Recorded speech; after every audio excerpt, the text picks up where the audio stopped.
Perhatikan beberapa peristiwa berikut ini. Yang pertama Linggarjati, 2 Romroyen, 3 AMB1, 4 Renville, 5 KMB, 6 AMB2. Urutan yang benar secara kronologis dari peristiwa-peristiwa tersebut adalah, yang pertama sudah saya tulis, yaitu Perjanjian Linggarjati.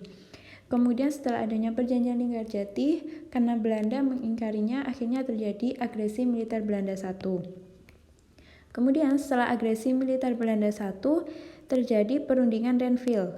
Setelah perundingan Renville, terjadi AMB2.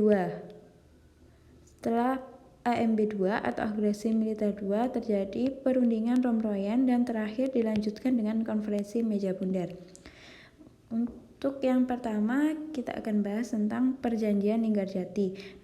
Perjanjian Linggarjati ini dilatar belakangi oleh Jepang yang awalnya pada saat itu menetapkan status quo di Indonesia. Status quo ini bisa diartikan bahwa karena Jepang kalah terhadap sekutu, akhirnya Jepang tidak boleh melakukan apapun atau tindakan apapun di wilayah Indonesia sebelum terjadi peperangan antara Jepang dengan sekutu, atau bisa diartikan dengan Jepang sudah tidak memiliki kuasa apapun terhadap wilayah Indonesia sebelum kedatangan dan nantinya akan datang sekutu. Akhirnya sekutu yang pada saat itu diwakili oleh tentara sekutu yaitu Afnai datang ke wilayah Indonesia. Salah satu tujuannya yaitu membebaskan tawanan perang. Afnai ini datang dengan dibonceng Nica atau bersama dengan Nica, yaitu tentara Belanda. Karena Afnai datang dengan Nica, masyarakat Indonesia ini merasa khawatir. Kekhawatiran masyarakat Indonesia ini semakin memuncak atau berubah menjadi kemarahan dan akhirnya terjadi konflik dengan Nica karena pada saat itu Nica melakukan tindakan yang seperti ingin menguasai wilayah Indonesia. Akhirnya karena terjadi pemberontakan dan peperangan ini, pihak Indonesia pun meminta bantuan pihak luar yang akhirnya terjadilah peristiwa Perjanjian Linggarjati atau gencatan senjata. Perundingan Linggarjati ini terjadi pada tanggal 11 November tahun 1946 dan baru ditandatangani atau baru diresmikan pada tanggal 25 Maret tahun 1947. Tokoh yang terlibat dalam Perjanjian Linggarjati atau ketua dari masing-masing negara, yang pertama ada Sultan Syahrir dari Indonesia, karena pada saat itu Sultan Syahrir menjabat sebagai Perdana Menteri. Kemudian pihak netral atau mediatornya dari Inggris ada Lord Killen, dan yang terakhir pihak Belanda diwakili oleh Wim Schermerhorn. Isi dari perundingan Linggarjati diantaranya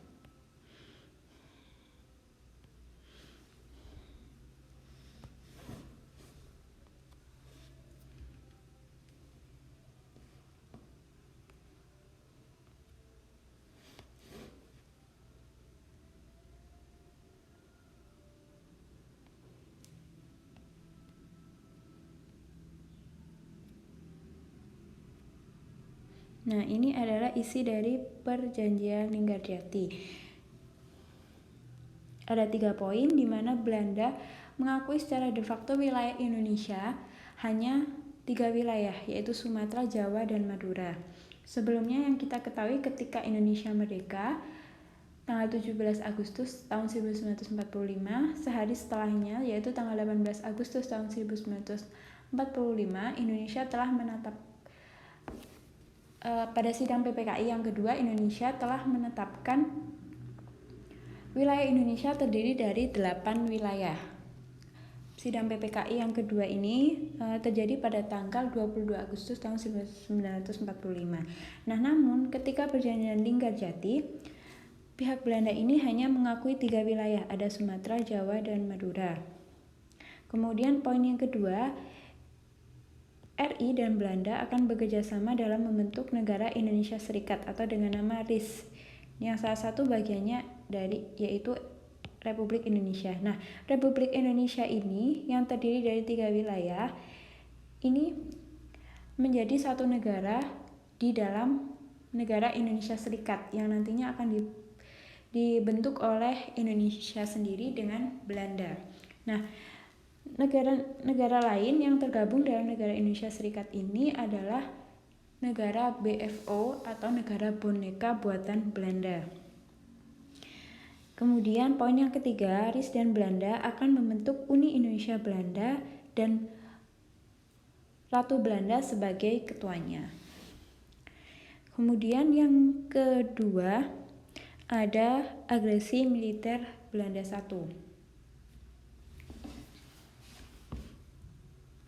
Nah, agresi militer Belanda I ini terjadi karena pihak Belanda yang mengingkari isi perjanjian Linggarjati. Nah, mengingkari ini yaitu di mana karena tadi wilayah Indonesia yang diakui Sumatera, Jawa, dan Madura, tetapi pihak Belanda ini masih melakukan penyerangan di wilayah Jawa dan Sumatera.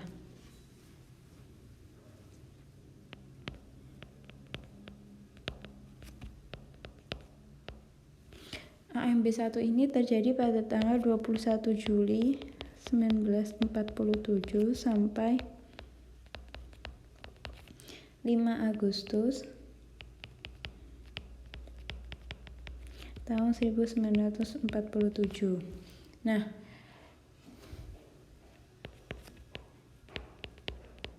dengan alasan Belanda ingin menguasai wilayah Indonesia, terutama karena di Jawa dan Sumatera pada saat itu menjadi salah satu wilayah yang memiliki perkebunan dan juga ladang minyak. Jadi Belanda ingin menguasai wilayah tersebut.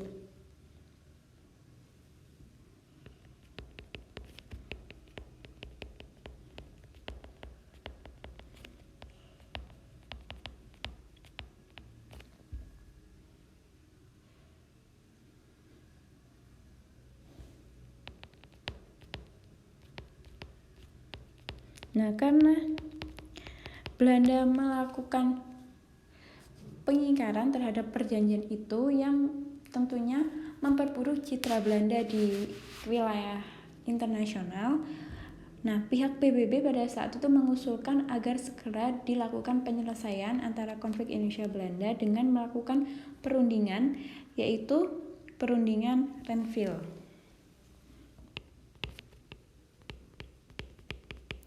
Renville ini diambil dari nama kapal yang digunakan, yaitu kapal USS Renville yang pada saat itu berlabuh di wilayah Jakarta. Renville ini diketuai oleh KTN atau Komisi 3 Negara. Ada Australia, Belgia, dan pihak netral yaitu Amerika Serikat. Nah, selain 3 negara ini, tokoh dari Indonesia yang pada saat itu mengikuti perjanjian Renville yaitu Amir Syarifuddin.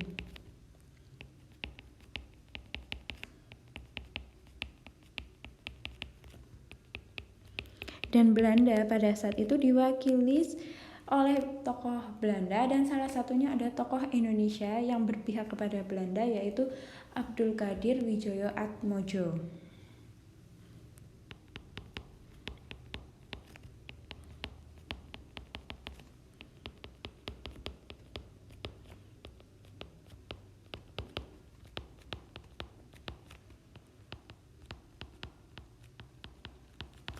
Nah, perundingan Renville ini terjadi pada tanggal 8 Maret tahun 1947 sampai 17 Januari tahun 1948.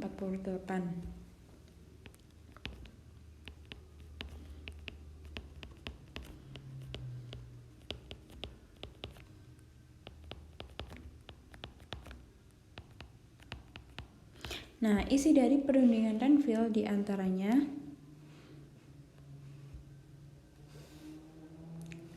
ada 3 poin, di mana ketiga poin ini justru semakin menyulitkan wilayah Indonesia.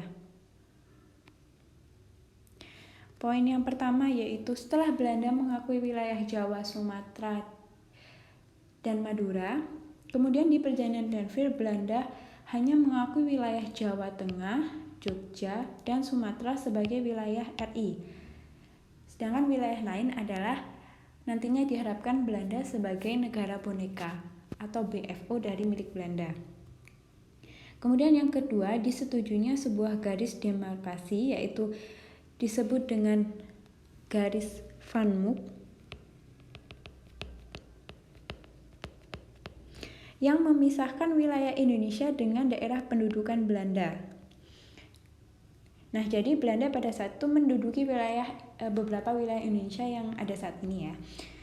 Kemudian yang ketiga, TNI harus ditarik mundur dari daerah-daerah kantongnya di wilayah pendudukan di Jawa Barat dan Jawa Timur.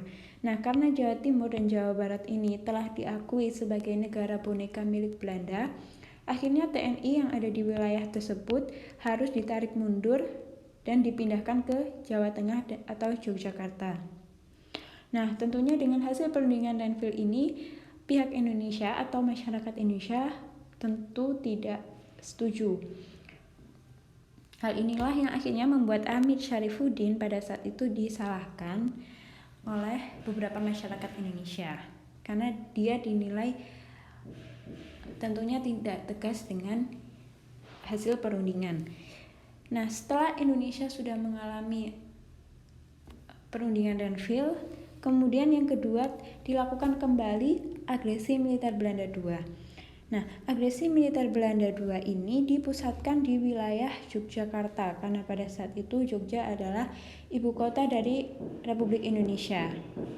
Yang kemudian agresi militer Belanda II ini meluas di seluruh wilayah Jawa dan Sumatera. Yang keempat ya, AMD II. Tentunya hal ini juga bisa disebabkan pihak Belanda yang mengingkari dari isi perjanjian Renville. AMD II ini terjadi pada tanggal 19 sampai 20 Desember tahun 1948.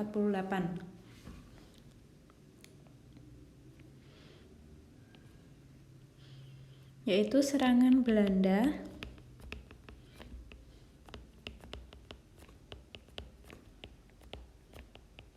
yang ditujukan ke Jogja dan beberapa wilayah lain, namun pusatnya yaitu di Jogja, terjadi pada tanggal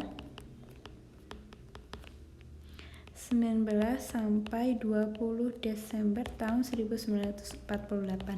Nah, pada agresi militer Belanda II ini, Belanda berhasil menguasai wilayah Jogja dan menangkap Soekarno-Hatta yang pada saat itu menjabat sebagai Presiden Indonesia. Nah, akibat ini akhirnya didirikanlah pemerintah darurat Republik Indonesia di Bukit Tinggi yang pada saat itu presidennya adalah Syafruddin Prawira Negara.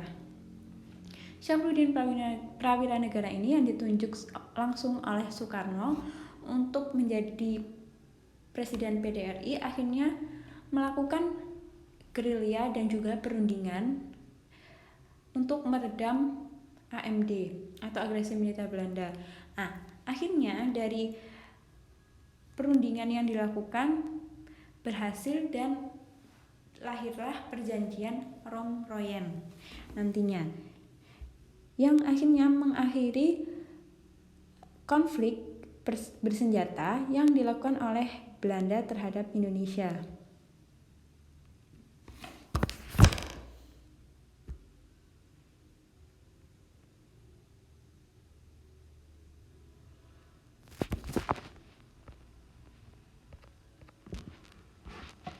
Perjanjian Romroyen ini diketuai oleh Muhammad Rum yang mewakili Indonesia dan Van Rooyen dari pihak Belanda.